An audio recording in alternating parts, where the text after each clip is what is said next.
Hello, hello, and welcome back to the Plant Powered People podcast with your hosts, Michelle Cehn and Toni Okamoto. Today, we're delighted to bring onto the show Deanne Thomsen. She is a longtime vegan and is also very active in her church and her small group and her faith community.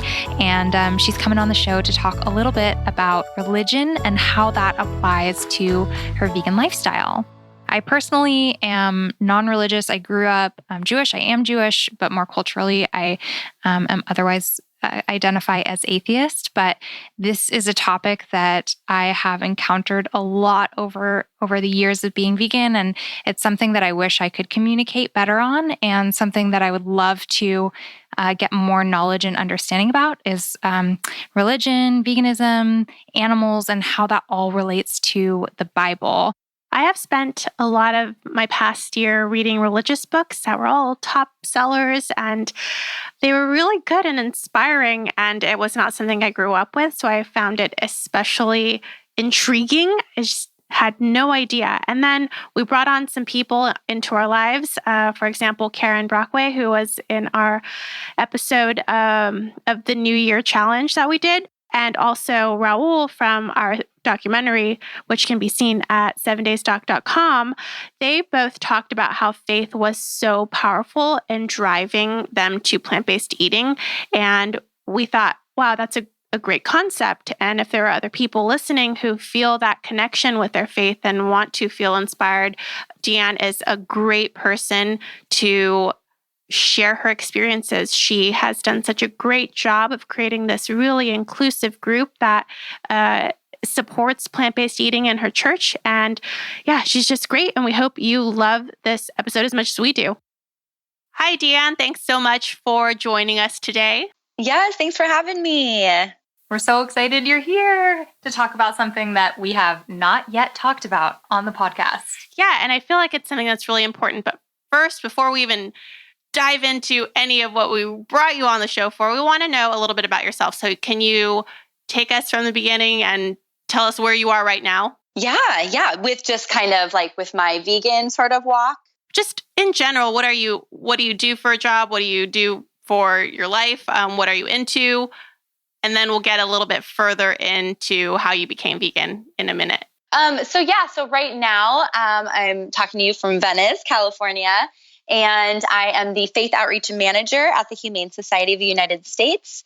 And I kind of got here, just sort of kind of the marriage of two of my life passions, which is my faith, Christianity, and, helping animals and being an advocate for them. So that's kind of what brought me here. And yeah, I can tell you more about my childhood if you want to. Yeah. Where did you grow up? I grew up in Minnesota. Cold. That is cold. It is. And what was your family life like? Did you grow up going to church always? Did you grow up vegetarian? What was that like? Yeah, so I was raised Catholic, and we definitely were meat eaters in the Midwest. And I remember growing up on, eating meatloaf and pork chops and tuna casserole and all those things. And my parents, my mom lovingly made dinners every night, thinking, that was the best thing for us at the time. And so it wasn't until I was I think I was 14, I was in 9th grade. And I remember my friend in the hallway handed me this card, and it was a PETA card, and it talked about fur. And I just remember that picture of, a coyote. It was trapped in a steel jaw leg hold trap. And I just remember thinking, wow, I had no idea what was happening to animals.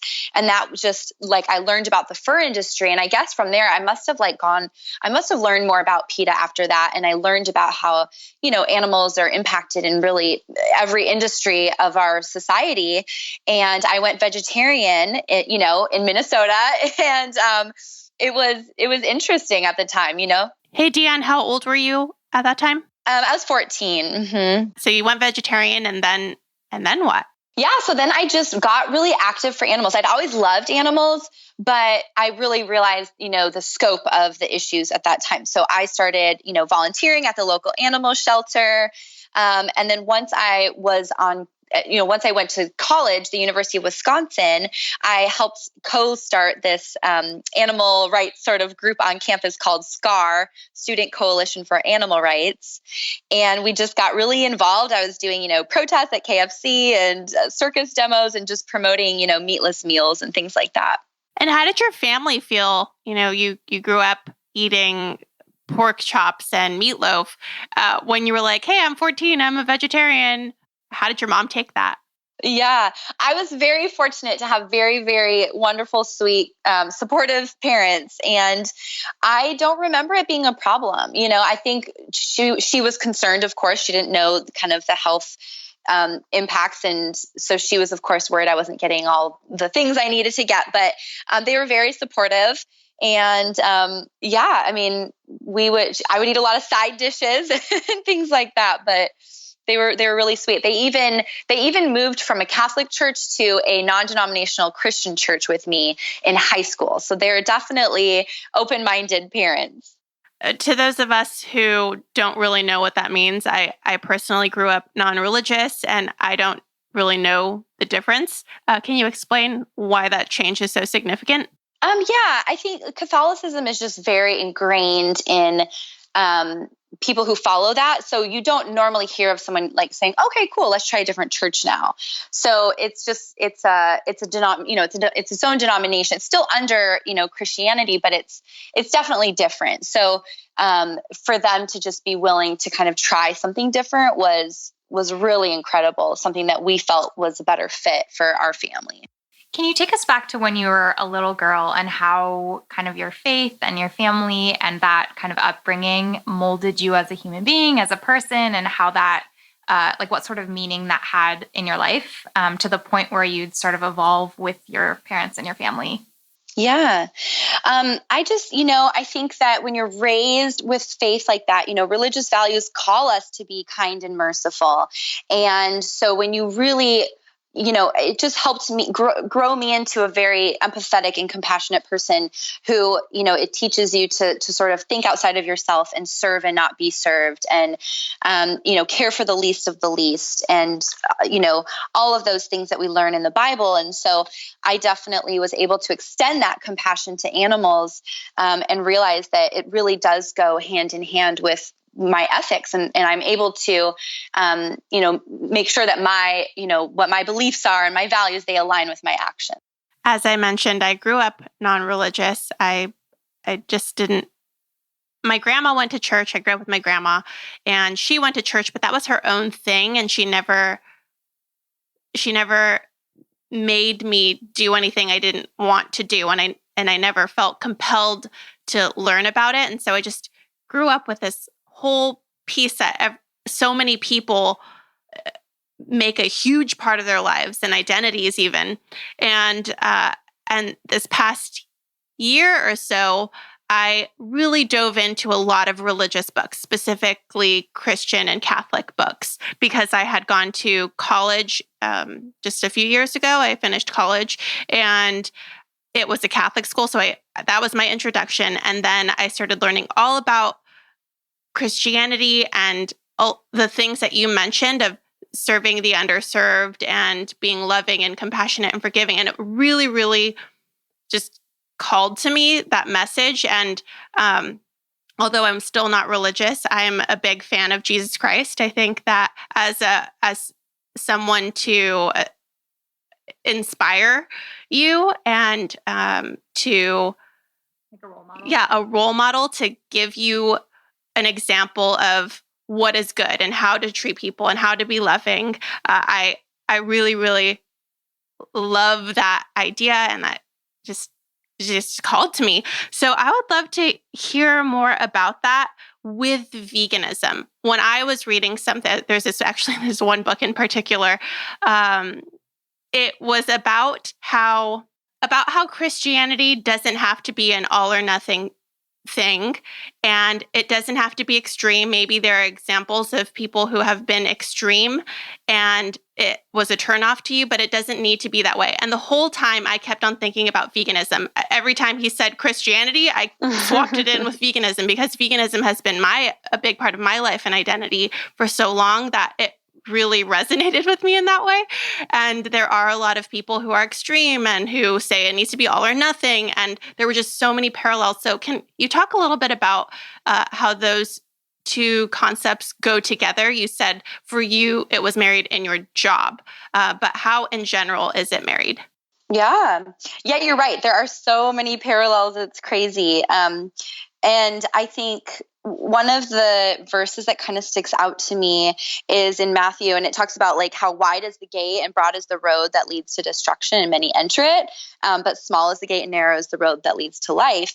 And of course, that's referring to Jesus, as our Savior. But I really do see that, in the work we do for animals too, where we do feel a lot of times like, oh my gosh, like, I'm in this world, but I'm not of this world. And that's exactly how, it feels like with your faith sometimes. I know that a lot of people who are listening probably have grown up with religion or have chosen religion on their own.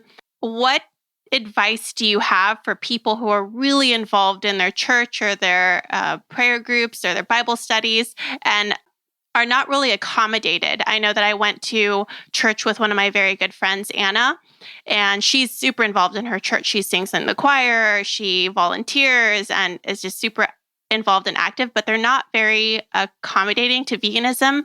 And I think that she is helping change that. But for people who are just stepping into veganism themselves or starting plant-based eating, what advice do you give to get started in making the church or group more plant-based friendly?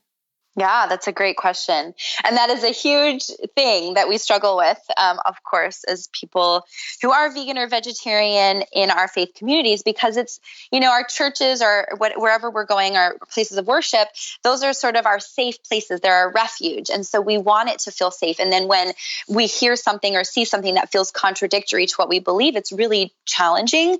But a lot of times what I tell people is just try and stand firm and stay put, because I really believe that God has us first in certain places for a reason. And so I really believe that we are to be that voice for animals in that place. And so it's really a lot about, I think that it's kind of planting those seeds, and it's again, a parallel like with religion or with animals. It's like, you're constantly like planting seeds. Sometimes people need to hear something 7 times or more to really let it kind of sink in. And so you're there to be that voice for them in that community. And especially if you're not seeing much there, you're even more, it's even more important that you are there present, and to build relationships with people, to build their trust. And then they're going to want to get to know you more. They're going to want to get to know your heart and what you care about. And they're going to start caring about what you care about, because that's truly what it's like living in a faith community. You start carrying each other's burdens. And I have seen that personally in, my church and throughout the years, but also in like the small groups that I'm in.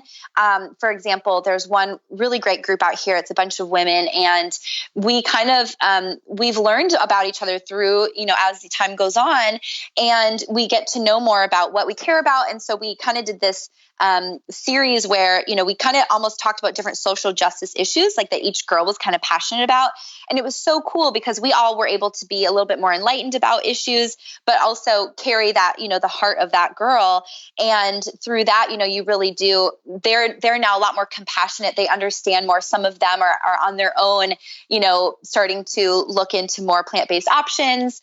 They're encouraged. They know, okay, there's other people doing this too. I've got a resource. But it's really, it's just, that's a great way to do it. And then you see them starting to become more inclusive too. So when I go to group now, it's really heartwarming because a lot of them will bring vegan or plant-based options because they know I'll be able to enjoy that too. And then other people, everyone can eat it. It's a very inclusive thing. So I definitely think just, being that voice, for me, a lot of times at church, like I'll kind of like notice, even like, I think it was like a month ago, we had an event at church and they were providing a meal. And so there's, one section for like a, vegetarian option. And it was like a veggie burger. And I went over there and, not as many people were going, but there were a few. And so when people would come over and get the veggie burger, I'd be sure to ask them about it. Oh, that's great. What inspires you to like make this choice or whatever. And from there, you can start building more of a network within your church. And you will realize like you are supported. You have those other people. There are people there. And so slowly you can kind of start building up a network.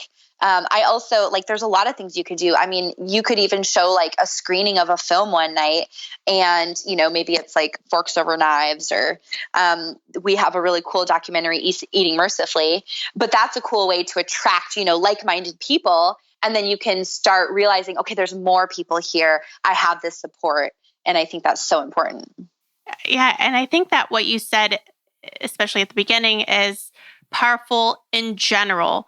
Being nice and friendly and building strong relationships as you would normally really makes a huge impact in how people treat you and how they want to know more about you and how they will come to accommodate you. I know that my friend Anna, who I mentioned earlier, she was not she grew up eating a lot of the same foods that you grew up eating. And that is how she cooked as an adult. And our friendship has led her to being more plant-based leaning.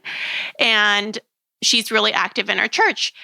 And because of her experience with me, she has become so much more conscious of accommodating people who may not feel very I'm trying to think of the right word, like confident enough to say, hey, this is what I eat. So she just wants to always have the vegan option available. And she has made that change several times at the church already. One being when they feed people on Thanksgiving. Now there's a vegan section. And then another, the day before Christmas Eve, she invited me to go help her feed homeless people who were being housed at the church that week.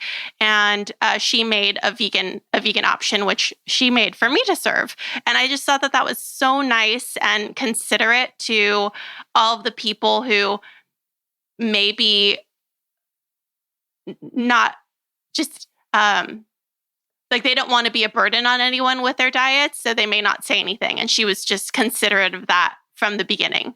So yeah, that's super cool. That's nice. And you mentioned, like Christmas too. And I think that's another thing we can use to our advantage. Like if you are in a community where you're not really seeing many options, is kind of use those holidays and those traditions sort of to your advantage where they're already talking about these things. So like that could be Lent, people are already talking about, hey, let's go meatless over Lent. You could talk about like doing a compassionate Christmas, or if you celebrate, a lot of churches besides, Catholic churches now do a St. Francis Day celebration or a blessing of the animals. And that's a really great time too, because the conversation is already happening. So kind of take that and run with it and be like, awesome, how can we continue blessing animals throughout the year? What does that look like? I even did this fun little like taste test challenge at church one time with these like tofurkey sausages to kind of see like if they could tell the difference and, what they thought of it. And it was a lot of fun. Or you can do like a fun, like chili cook-off or something, see who makes the best vegan chili. But there's definitely like cool things you can do to kind of weave in that message for things that you're already, kind of celebrating. And again, like you're kind of saying, just remembering that most people they want to be kind. They're against cruelty. And so if we just like assume the best in people, that's really like where we start. And then I find like certain things that will come up. There's a way that I'll say it to really try and like keep their defenses down, because this can feel like a subject that people can get really riled up about. And so it's just a matter of like meeting them at their level, keeping their defenses down so that they're willing to kind of listen to what you have to say. Yeah. You said assume the best in people. And that reminded me of something last week on my other podcast, the Business for Good podcast that I do with my fiance. We interviewed someone who is actually also from LA. His name is Father Greg Boyle. He runs Homeboy Industries, and it's a really fantastic organization. You can listen to it on my episode. But what he talked about was his concept was having boundless compassion, even compassion for people who may think differently than you or be different than you or have even done things you find offensive. And in his words, he said, love the victims and the victimizer alike. And when he was talking about that, it really made me think about my work with veganism and animal rights, where there are so many people who aren't on the same page as me. They feel strongly that hunting is okay or farming is okay. And I've talked to farmers who are 5 generations in. I'm not going to be changing their mind anytime soon. So can you talk a little bit about having compassion for those people too, even though they may feel differently or be different or even opposed to your message and beliefs? Yeah. And that's, again, kind of a central theme of, the Bible is to just, our job is to just, is to love and, meet people where they're at. And so I think we just have to learn to accept people and understand we all come from different journeys. We can't understand where people are coming from, and we can't be quick to judge them based on, their beliefs at the moment, because we haven't walked in their shoes. And that's just really what empathy is learning to put yourself in someone else's position and try and see it from their perspective. And yeah, just to meet them where they're at. So I don't know, maybe an example is like, if I'm talking to someone, and they might say something that really hurts me, where it might be like, well, God gave us animals to eat, or we have dominion over animals or something like that. And I don't necessarily try and debate them. I don't go down some theological rabbit trail with them. I don't try and disprove what they truly believe in their heart. I will just try and meet them where they're at and accept them and say, okay, well, that's I'm not going to disagree with that, but I'm going to say, but do you think, that God would approve of the way that we're treating animals today, on these modern factory farms where God has given these animals these legs to move and these wings to fly and these feelings of joy and pain alike, and this desire to act out in their natural God-given abilities. But do you think he would approve of us treating them in this way where they are stripped of all of those, and they languish in these pens, unable to move? And something like that, they might at least be like, okay, well, you're right. You're right. That's not good. And then you can kind of start a conversation, and then you can kind of go from there. And maybe then they're willing to maybe hear you, and maybe they're willing to try some stuff. Maybe they can try Meatless Monday, or they can swap out, milk for almond milk, or they can start down that journey. And so, so just not judging anybody's story. And you see a lot of times too, there's some really cool stories of people who maybe once were they were, killing animals, or they were, there's a friend of mine in Denver. He actually used to work on a fur farm, and he would be the one, doing, killing animals. And now he's one of like the greatest activists in Denver. And so you just don't know their stories. And a lot of times we can make our mess our ministry. And so a lot of times God will use those things that we've been through to end up, switching it, flipping it on its end, and being able to use that for good. He makes all things work together for good. And so a lot of times where we come from, we can then use that story, and it can fuel us to make the world better, because we know what's actually going on. That's a really beautiful response that you shared to those common questions that I think so many of us who eat plant-based or are vegan get so often, that, animals were put here for humans to eat, and this is how it's meant to be. And I know, as someone who, I grew up Jewish, and I'm kind of culturally Jewish, but I'm non-religious, and I know very little about the religious realm. So when I get into those conversations with people, I'm like, I don't really know what to say or what to share, or like how to connect, or I haven't read what they've read to make them believe that. So it's really helpful to hear like how to approach that in a non-confrontational way, and something that's not going to like shut down the conversation or create animosity, but just like create an openness and a connection. Even when you're coming from two very different places, just finding that middle ground that everyone agrees on is really helpful. Actually, would you, Michelle, talk a little bit about how you can be accommodating to vegetarianism, veganism as a Jewish person? I know that there are some, so I'm getting married to someone who's Jewish, and now I'm stepping into this big world of Judaism and learning what Passover foods are and what matzah is. And I didn't even really know any Jewish people before. I grew up not around any Jewish people. So you and Paul are pretty much my only Jewish friends. So could you talk a little bit about the foods, and if you are Jewish, is it possible to accommodate veganism and still be part of your culture? Yeah, absolutely. Or religion? Yeah, it's actually really pretty easy, similar to what you guys are saying, like in the Jewish faith, I guess. Compassion and kindness and all of those kind of moral elements are extraordinarily important. Almost more so taught than any sort of like belief in a higher power or anything like that. It's first and foremost like what we're doing here on this planet and being kind to others. And so that concept already generally resonates across the board. And while most people who are Jewish are not also vegan, haven't really made those connections yet, the cultural Jewish food is largely pretty easy to veganize. Like there's meat, and then most everything else can be made vegan, which is really exciting. I went to Israel on Birthright several years ago, and I was kind of worried that it was going to be difficult to find vegan options. I wasn't going to have control over like where we'd be eating, what foods we'd be able to find. And because of like kosher rules where you don't have meat and dairy in the same meal, like if there was meat served, then all the other dishes were usually vegan, which was really, really cool. It made it really easy to kind of navigate. And yeah, Toni, we'll have to do like a vegan Passover. And I've done like vegan latkes for Hanukkah and vegan challah, and you can get all of that. I highly recommend for anyone looking for Jewish resources, there's someone named Kendon who runs the blog Jewish Food Hero. And she has like ebooks that show you how to handle kind of every different Jewish holiday or tradition or anything veganized. So she has great resources. You mentioned that you went on Birthright. Did you recently tell me that there's a vegan Birthright now? Oh my gosh, yes. I wish that existed when I had gone, but times are changing.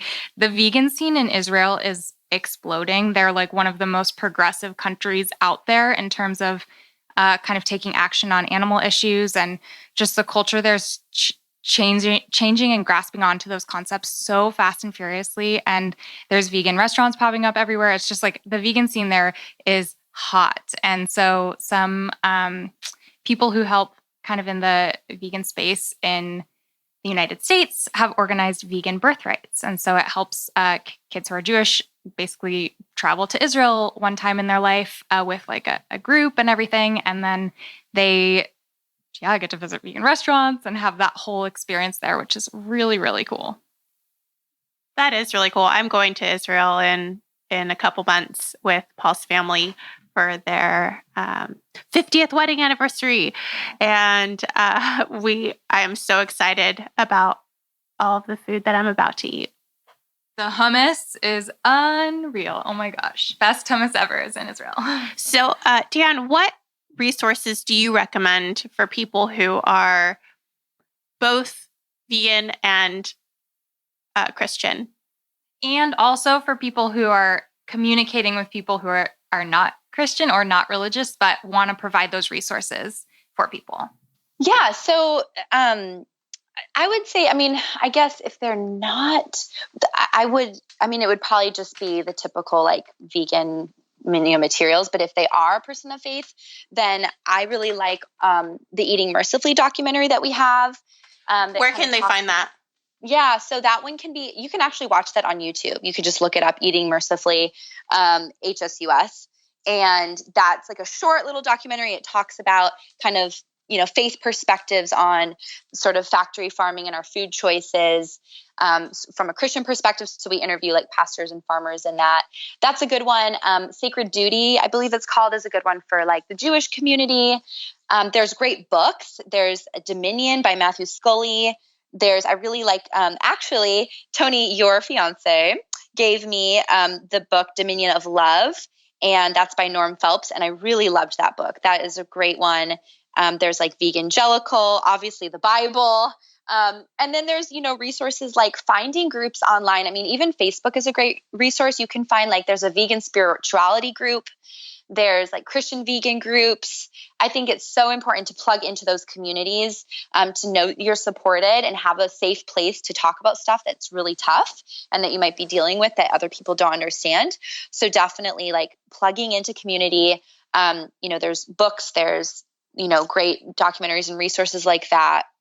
You can obviously plug into like, different, like we have volunteers in the faith outreach program at the Humane Society of the United States. And that's kind of another fun resource just to know that you're not alone and that we have different ways for you to plug into your communities. There's Creature Kind. They're another great group that does this. We have friends at Jewish Initiative for Animals. They're working on these issues. So there's a lot of resources out there. Yeah, when I was in Cleveland, I went to college in Cleveland at Case Western, and I had connected with Steve Kaufman, who I believe is the founder of the Christian Vegetarian Association, and had like a lot of resources and kind of had created a community in the Ohio area, it was rare to even find someone who's vegan in Ohio at that time, and so to have that specific resource for people was cool. And I know there's an organization called Jewish Veg as well that has a lot of, for anyone looking for Jewish veg resources, that's a good one too. And do you know of any like community meetups or camps or like something where people can go get physical support if they wanted to? So they would show up and meet like-minded people. Do you have any resources like that to offer? Yeah. So the vegan spirituality group is pretty great about doing that. They will do like different meetups and events. We try and do that with when we have enough volunteers in like one area, ideally, but a lot of people are kind of so spread out. But occasionally, there'll be different opportunities. Let's see, we did a little retreat with Creature Kind and Sarah Withrow King, a couple years ago, which was nice. So yeah, I think just once you get plugged into groups, you'll become more aware of those things that start happening in person. And then also, we encourage people to really start, if you don't have that already, then maybe that's on your heart so that you're the person who starts it. And so if you're at a church where there isn't anything like that, maybe you can start like an animal welfare ministry or a little small group when you start talking about these things, creation care or something like that. So we definitely encourage people to start up things if there isn't already something. And can you tell us some things that you've done that have worked for you in the past? Yeah, I mean, really just plugging in. Like I said, if I'm aware of, other people are eating or their choices at church, I'll just like definitely be outspoken and be like, oh my gosh, that's great, and get to know people that way and start building up a network. Or like, with our small group when we started sharing, different issues that are heavy on our hearts.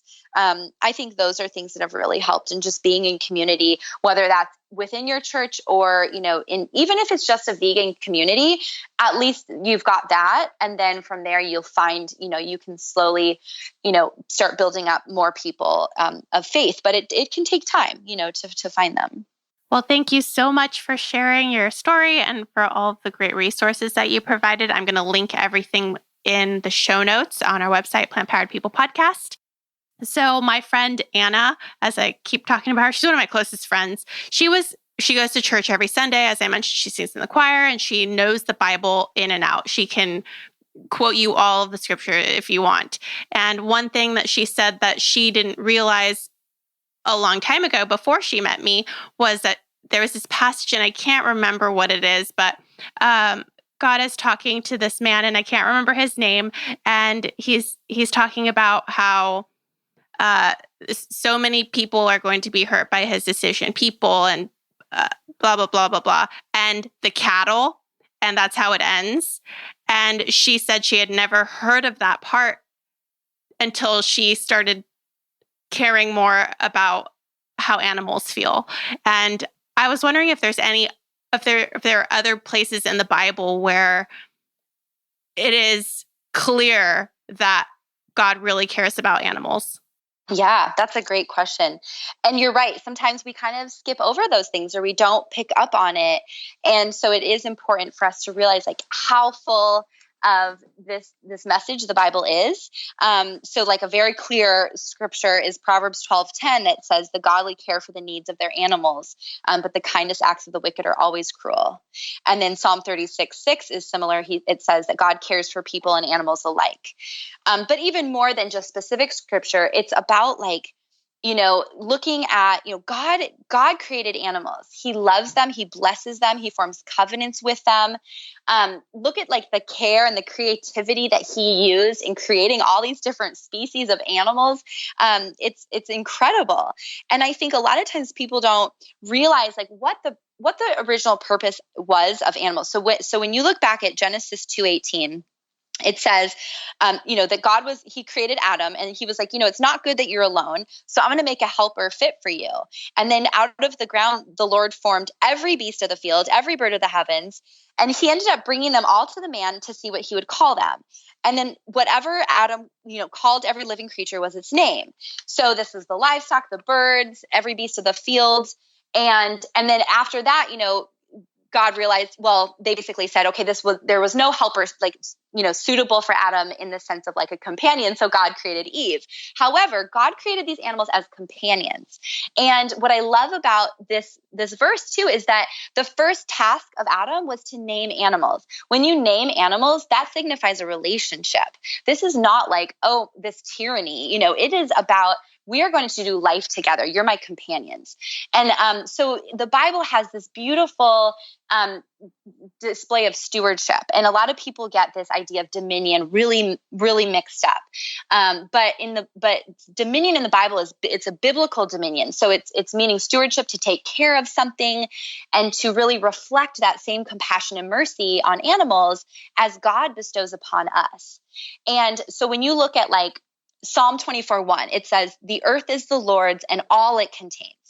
That tells us that everything is God's. It's not ours. It's God's. It belongs to him. So we can't just do whatever we want with everything, So God has entrusted us in the care of his animals and his environment. So we're responsible and we will be accountable to how we treat the animals in the earth to him. And so it's so important that we really grasp that idea that they're not ours, that we are caring for them. And again, in Genesis, God says, now cultivate and take care of the garden. So we're to take care of these animals, to speak up for those who can't speak for themselves. That's in Proverbs. And so really just understanding like that is so important. And then of course I can talk about food too. That's a whole nother thing. Yeah, I'd love to hear about obviously I would love to hear about the food. I love food. Yeah, but so I think first it's good to understand kind of that. So where God's heart is with his creatures. And then, on top of that, I think it's really, a lot of people don't love to hear this if they're eating animals, but it's very, very clear in the Bible. In the very first, book, Genesis 1:29, God says, I have given you every seed-bearing plant on the face of the earth and every fruit tree. For you, it will be food. And actually, if you look at older translations, like King James, that word for food can actually say meat. So he's given us that for our meat or our food. And when he did that too, he saw everything that he did, and he said it was very good. And so I just like for us to remember, like, our bodies, they're the temples of the Holy Spirit. Well, as believers. So, Romans talks about that actually the true and proper way to worship God is to basically offer our bodies as a living sacrifice. So to put other needs before ours. We're here as sort of these servants. We're here to be used. And so we're not to like run around chasing every craving or doing whatever we want to these bodies that house God and the Holy Spirit. And so we really do need to care for those bodies, and God cares about our health. It's very important, our health. And one story that I like is the story of Daniel, when there's a story where King Nebuchadnezzar basically ordered all these men to come serve at the palace. And one of those people was Daniel. And he did not want to defile himself with the royal food and the wine at the palace. So he asked, he asked for permission to basically eat his own food. And he said, can you test me for 10 days? Give me nothing but vegetables, nothing but water, me and, my friends here, and compare us, at the end, to the men who eat the royal food, and then decide what you want from there. And at the end of those 10 days, and this is where that Daniel's fast comes from that a lot of people know about. At the end of those 10 days, they were healthier, they were better nourished than any of the men eating the royal food, which is very, it's very fattening. It's full of wine and kind of, these foods that don't nourish your body. And I love at the end, I'll read it. It says, to these 4 young men, God gave knowledge and understanding of all kinds of literature and learning.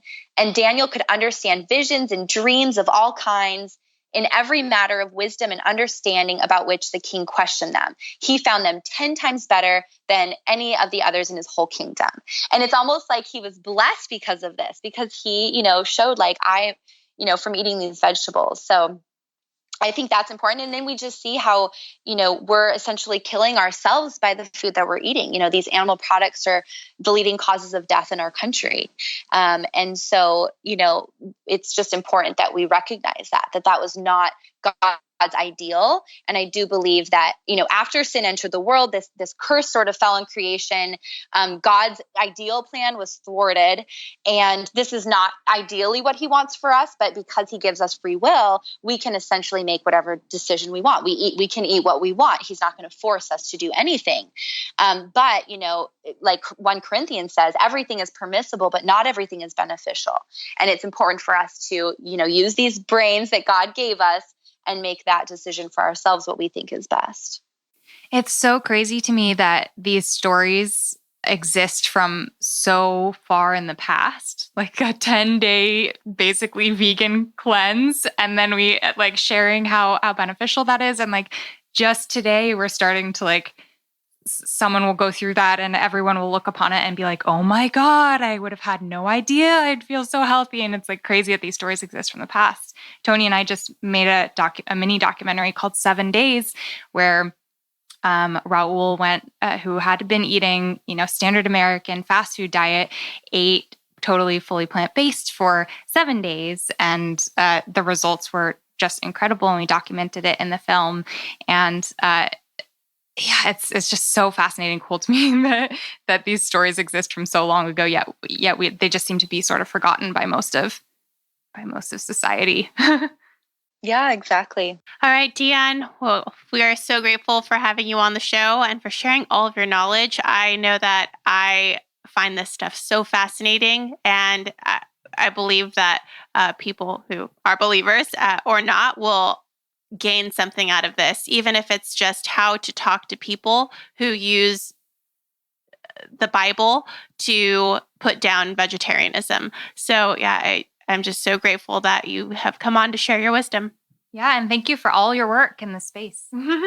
Thank you. Yeah. And hopefully it's encouraging and just for people to know, because sometimes this work can feel really overwhelming, and just know that, I believe this time of peace and this restored Eden is coming, where nature will return to its intended balance and harmony, and people and animals alike will again live together in harmony.